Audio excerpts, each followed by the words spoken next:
Hey folks, Simon here with another video all about training for cyclists over 40. Now this week I'm talking about strength training because a lot of cyclists don't do it, and when they do it kind of badly. So why do strength training at all? Surely just riding the bike will get you fitter. Now that's a great question. So as I like to say, let's get into it. Strength training in the gym for cyclists is often skipped in favour for riding more.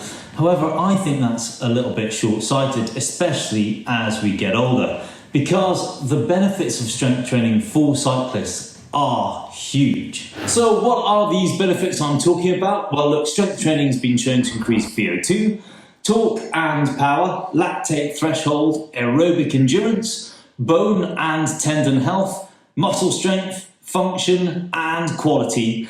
It can reduce the chance of common injury, and hands down, it makes you look and move younger as you get older. If you think about it, of all the peers that you know, the people that work hard in the gym lifting heavy weights all look a load younger than the people that don't. Now, clearly with that long list of benefits, strength training has a profound role for our performance as we age. And this is why I've made it one of my core training principles when training cyclists over 40. If we go a little bit deeper, heavy strength training and explosive strength training increases cycling performance not only by increasing your ability to put out more torque, which means more power, it also improves your muscles endurance economy, which basically means the stronger you are, the less power you need to ride at the same speed over longer distances. Now, as a cyclist, who doesn't want that? Now, strength training gives you stronger, more efficient muscles,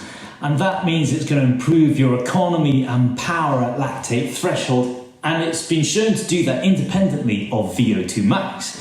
Now, if you think about it, adding strength training into the gym is pretty much a double whammy for improving your overall ability to ride stronger uphills, faster over longer distances, and look, let's face it, it's going to increase your FTP. Outside cycling performance, let's look at it from a health perspective.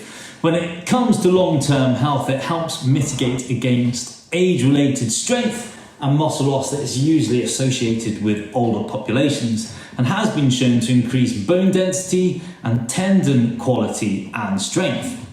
Now for me, this is kind of an important aspect to highlight in older cyclists, because cycling has been shown that it reduces bone density, and clearly as we age, we really don't want that to be happening. So adding strength training into the mix of your training makes sense if we want our muscles, bones, and our cells to age well. So, how much should you do and what should you do in training? There are two types of strength training that I include with my cyclists. The first one is building strength training on the bike using hill reps and big gear torque training.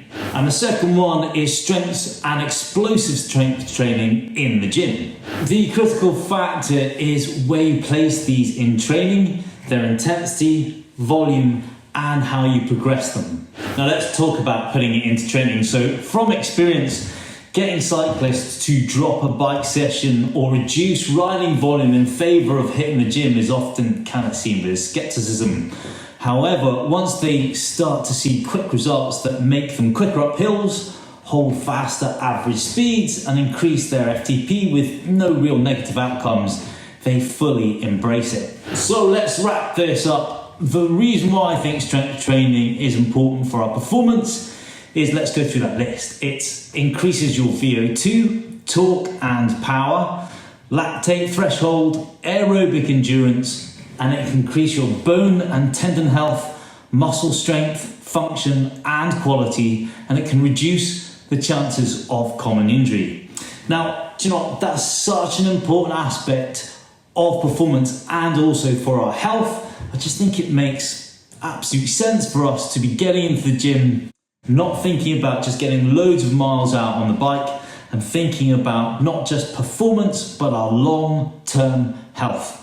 If you like this video, look, hit subscribe Tap the bell to stay in touch, and please share this with your cycling friends, because what I'm trying to do is get a really good message out to cyclists who are over 40 on how to train well, inspire them to train better, and join me along my journey when I take on different challenges. Thanks for watching.